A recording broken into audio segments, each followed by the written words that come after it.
Hello, everybody. Welcome to Talk About House. I'm Todd. I'm Juana. First of all, we're back Woo-hoo. from our multi-week Asia trip, Southeast Yes. Asia. But we just literally got back. We're still a bit jet lagged and everything. So we're back for a while, maybe. Maybe. But anyway, we thought we would start right off since we just got brand new numbers for Las Vegas real estate market update. Right.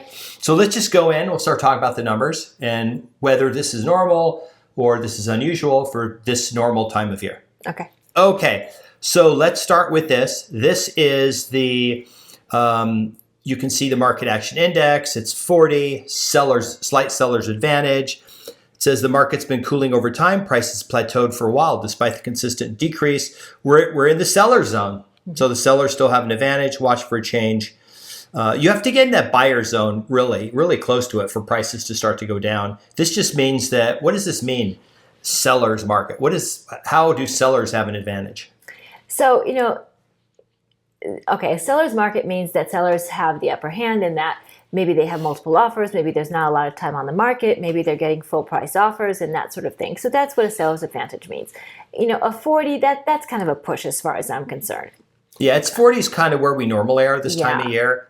Which is kind of normal. Yeah, so I don't really see it as a seller's advantage or a buyer's advantage. I see it as a pretty even market. Statistically, according to the metric, the way they do this, 30 is it's even, and 40 is slight seller's advantage. Yeah. Well, yeah. Just the data. Okay. Yes. Now we'll jump over here, real-time market profile. Median list price 575. That's the median list price of everything in the MLS. Right, Juana? Right. Okay. Median price of new listings. These are the new ones coming on the home. We talk about this every week, but let's discuss this again real quick. Which takes longer to sell? A $300,000 house or a $2 million house? $300,000 takes less time. $2 million takes more time simply because of the number of people who can afford this particular home. $300,000, lots of people can afford that. $2 million, not everybody can afford that. Okay. So you have higher end homes staying on the market longer. Right. These are turning over more. The median then is higher because at any snapshot of the market, you see all the homes. But the newer listings tend to be below the median. So people go, oh, but look at this.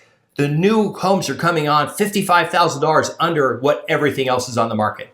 No. These are not home for home comparisons. This is just, that number literally shows that lower end homes just turn more.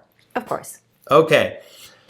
The next thing on here is very interesting. Price per square foot. 2 weeks ago, we did an update. We were overseas. And so it was 274, and this was in the middle of kind of going sideways. And this actually surprised us because it should be declining. Usually it declines from April down to October. And here we are 2 weeks later, we open up the new data and find out that it's actually gone up. Back to 276. 276 was the high in the spring. We have the homes selling for the same amount in the spring. That's it's actually the highest by far. I'm going to show you another chart.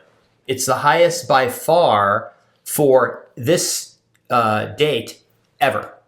Right. So the question that I have is it really that the whole market is benefiting from this, or is it just the mix of homes in this snapshot? So I think that's what you have to kind of consider a little bit. So that's why we do these periodically. So by looking at it over a long period of time, you can get a better idea of what's actually happening in the market rather than just a moment in time. The only other thing on here that is pretty interesting is inventory is climbing, but inventory is not climbing a ton. We're going to talk about what those numbers look like historically because we actually have substantially low historical inventory. This actually shows here that it's in June we had 2,300, which was historically super low, and now we have 3,200. It's not even up 900. We normally would see at least 2,000 or 3,000 more homes come on the market from. And another chart will show that. You'll see this when you look at the trends. It's gone up very little from into the fall. Right. And it should go up. It should go for a lot of reasons. First of all, we've had low inventory now for years, literally. And so that's one reason why inventory should go up, just people needing to turn over homes. And then the other reason is that, of course, the much anticipated interest rate cuts are coming. And again, that's another reason for people to put their homes on the market as they're looking for their next home as well. Here's the inventory chart, and this is what I was talking about. Now you're like, oh, but it looks really taken off. Not really, because it normally is still climbing, but look what happens. It basically sometime in October, now this is the middle of September, basically a month from now, a little, maybe sometime in October, early November, this inventory is going to start going down again. And as you can see, if you go all the way to the left, that was the last normal market that we had. That was the fall. That was today's date in 2019 with 5,500 houses on the market. So about almost twice as many as we have now. We're not going to get anywhere close to that. It's going to stop dropping off here pretty quickly. What does that look like for spring inventory? So, it'll be interesting to see what happens this spring. I think we're going to have a lot of properties change hands in the spring. That doesn't necessarily equate to a lot of inventory, right? Not at any one time. I think we will see a lot of homes change hands, though. This is price per square foot. I've got actually another cool chart to show you here. Price per square foot. Now, the chart's a little misleading because the bottom is 150. So if we scaled this chart out, it wouldn't look as abrupt from 2022 to 2023. But the diamonds are the same date over the last basically 5 years. And you can see this is the highest on this date home prices have ever been. Remember that the last 2 years we have interest rates 6.5% to 7.5%.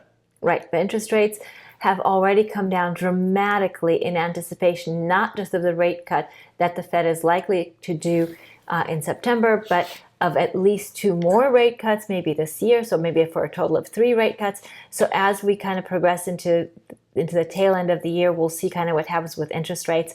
I don't expect they're going to move a lot more. I think the market has kind of factored all that in. So I kind of expect the consumer side of interest rates to kind of stay pretty close to where it is right now, because like I said, I think a lot of the anticipated rate cuts are already built into the current rates. I mean, we've seen people who are refinancing VA under 5%. We're seeing 4.99%. There you go. We're seeing 30-year loans at somewhere around 6.5%. Way below that. Okay. I've got the date. I'll show in a minute. All right. So the point is that these have already been kind of factored in. Yeah. Okay. Price per square foot. Now, this is the interesting one. That blue line is the top quarter of the market. These are the super high-end homes. The next 3 lines is everybody else. This is probably all of you watching. This is everything under 850, probably 1,000. And so this is all of you who have investment properties. You're probably your primary residence. This is probably the bulk of the watchers here. They're watching the channel. Now you can see that the top of the market was more volatile. And remember, 2022 to 2023, almost all of that, what ended up being about 8% change in home prices was the high-end homes, pushing down the market.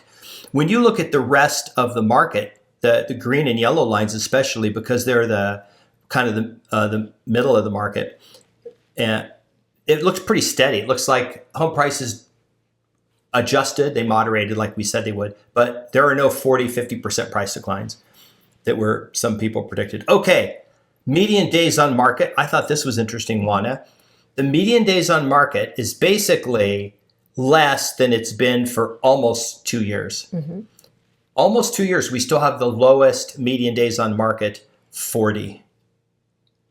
That's wonderful if you're a seller, not great if you're a buyer. It's got to be over 60 for any semblance of normal for the median, okay? And you can see it was back in 2019 into 2020, and then we didn't get back above 60 really until 2023 when inventory picked up a little bit, but then it all disappeared. Okay. Now, here's the last one as far as the market segments. I'm going to give you the interest rate teaser because I thought that was pretty cool. So these are the 4 segments, the bottom, middle. So this is the 4 quarters of the market, and then the number on the left is the middle of that. So 1.3 is not the start. It's the middle of that. So basically everything around 1.3 all the way up to infinity and then down to probably 1 million or 900,000 is the top quarter of the market. So, and then you could see if you go over to where it says new and absorbed, more homes came on the market in that price range than were purchased. But that's not unreasonable because it takes more time to sell, right? Are you personally, since that's literally all you deal with, are you seeing a slowdown, or you still things turn, or what's going on? So, it kind of depends, like you say, in the price point. So the same way that the whole luxury market or the whole market has quartiles, well, the luxury market itself has quartiles as well. So, in anything under 3 million, those things are moving really fast. Okay. The 3 to 7, not that much, and the 10 and up. The 7 to 10, there's really actually not that much, which is kind of an interesting price point, I think. Okay. There's really not that much on the market for that. But the 10 million above, there is some inventory there, and those are pretty much lingering. And they're not lingering because they're not outstanding properties. They're lingering just because there's a limited buyer pool for them. Here's the other one, the bottom one there, the bottom quarter market. 137 new, 133 absorbed. That's about even. That means that they're pretty much selling as soon as they come on the market. And remember, a lot of these are cash. And that's actually pretty decent for this time of year. This is usually we're into the slowest time of year, September, October. Yep. Because inventory is picking up. There's not as many home sales. And then it starts picking up in November. Okay, here's the quick interest rate stuff I pulled. This is Freddie Mac today. This is your standard 30-year and 15-year mortgage. This is the average of all 30-year mortgages that Freddie Mac, okay? And they're just one of the GSEs, okay? Here we go. 6.2% for a 30-year, 5.27% for a 15-year fixed. That is not unreasonable. And then I'm going to show you the next one where we have a little conversation. 30-year fixed VA today is 5.125%, and a 15-year fixed is 4.875 for 15-year. Of course, the VA is the best. That's the best loan you can get, except for portfolio loans. If you're super rich and you have a bunch of money managed by some big company, then they will give you loans at even much lower rates. We actually know people who got like a 1% portfolio loan on like a multi-million-dollar house. Like 1%, or was it less than 1? Was it like 0.9%? I've seen all kinds of rates. Yeah. Okay, Juana, let's talk about this really quick.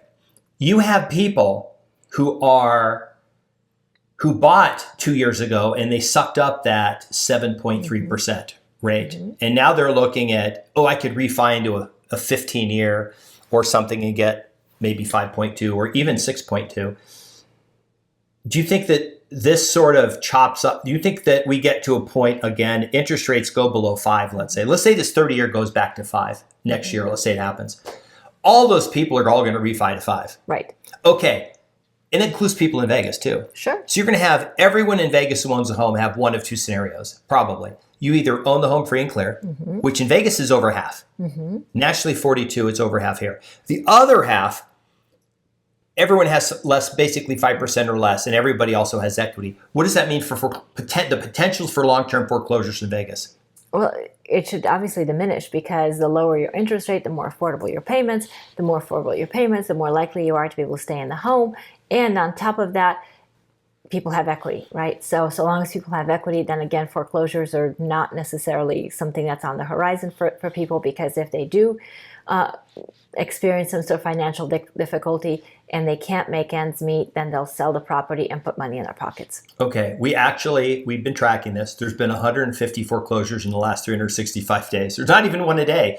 Do you remember when we had 80 a day at the trustee sale? It was packed. Everyone's down there trying to buy these houses. Right. 80 foreclosures a day, and right now we're getting one every 2 or 3 days down there. So, matter of fact, people aren't even going down there anymore. So what we want to point out is that we're talking about actual foreclosures that actually happen, not different filings, because remember, there are all those filings pre-foreclosure, right? All the lates and all the notices and all that. So we're not talking about that. We're talking about when the property actually changes hands from the borrower to either the beneficiary or somebody else who purchases the property. Yeah, and if you hear, one in every X number of homes, remember Nevada has you have to keep filing. And first of all, Nevada always leads in foreclosures because filings, because every 90 days you have to refile an NOD or it goes away. Right. After 90 days, you have to file a notice of trustee sale. If you don't file that, you got to file an NOD. Well, it takes almost 3 years now in Nevada with all the processes that are in place. So these lenders, if they want to foreclose, they'll have to file every 90 days for a couple years. And then what happens is what are some things except for foreclosure that happens where this gets resolved? Right. So the first one is, of course, people just catch up, right? Okay. So it goes away. Second one, maybe they sell the property. So then the loan is paid in full and it goes away. Maybe there's a mediation, right? So they go to mediation, they work it out with the lender, whatever that looks like. Maybe it's reducing payments for a while or putting the missed payments on the back end or some other sort of accommodation made, okay? And then that goes away. So lots of different things that can happen along the way. And then remember, so let's say that somebody's 90 days late and then they make up the payments, great, and then they fall behind again. Then there's a new filing. So that's kind of what I was saying, is that there are all these filings all over the place. But the number that's really, really super important is that end number, right? The homes that actually get foreclosed on, because lots of things can happen on the way to the courthouse to make this go away. And only 150 of these actually got foreclosed over the past year. It's about 12 a month. So when somebody says, oh, but I heard Las Vegas has the highest foreclosure rate, it's not foreclosure rate, it's number of filings. Mm-hmm. But when we're talking about because people don't understand the word foreclosure, they think that means the house got taken away from them. Mm-hmm. And that's not what it means. It's a filing in the process. And there's 3 different things that can happen, 3 different types of filings. So they count all of them. So it's sort of like junk thing where they just keep counting all these things. In other markets, they don't have to do that. They can file once and that default stays for like a year or a longer period of time. Mm-hmm. They don't have to continue. Some it's 120 days, some it's 180 days. Here it's 90 days. You got to keep refiling those things. But we actually have one of the lowest actual foreclosure rates. 400,000 homes in Las Vegas, only about 12 a month actually get quote unquote foreclosed, meaning go back. So anyway, last thing, I'm going to give you the last word on this one. I think next spring is going to be brutal for buyers. I predict interest rates will be lower than the rates we showed. I think the 30-year will be under 6. The VA rate will be under 5. The 15 years will be definitely in the 4s somewhere. And I think a bunch of people are going to come off the fence. I don't think it's enough. Even if people decide, okay, I'll give up my rate and house swap, I'll buy up or buy down. They're adding another buyer. Mm-hmm. So I don't think that helps the market. What do you see? Tell them about what you feel like next spring is going to look like for people buying here. I think there are going to be a lot of transactions no matter where you are in the country. Like I said, I think there's going to be a lot of house swapping going on. I don't think we're going to have a buildup of inventory. I think we're just going to have a lot of transactions going back and forth. And that does not necessarily result in a lot of choice for buyers, because there will be so many buyers in the mix. You're going to have multiple offers. You're going to have a very exciting spring, as I like to say. As far as sellers are concerned, you're going to have an opportunity to trade your home and sell your home and buy something else. But again, you're going to be out there with the rest of the buyers struggling too, against multiple offers, against not enough inventory to meet the demand. And that's something we've had for a long time, and that's something that's not going away.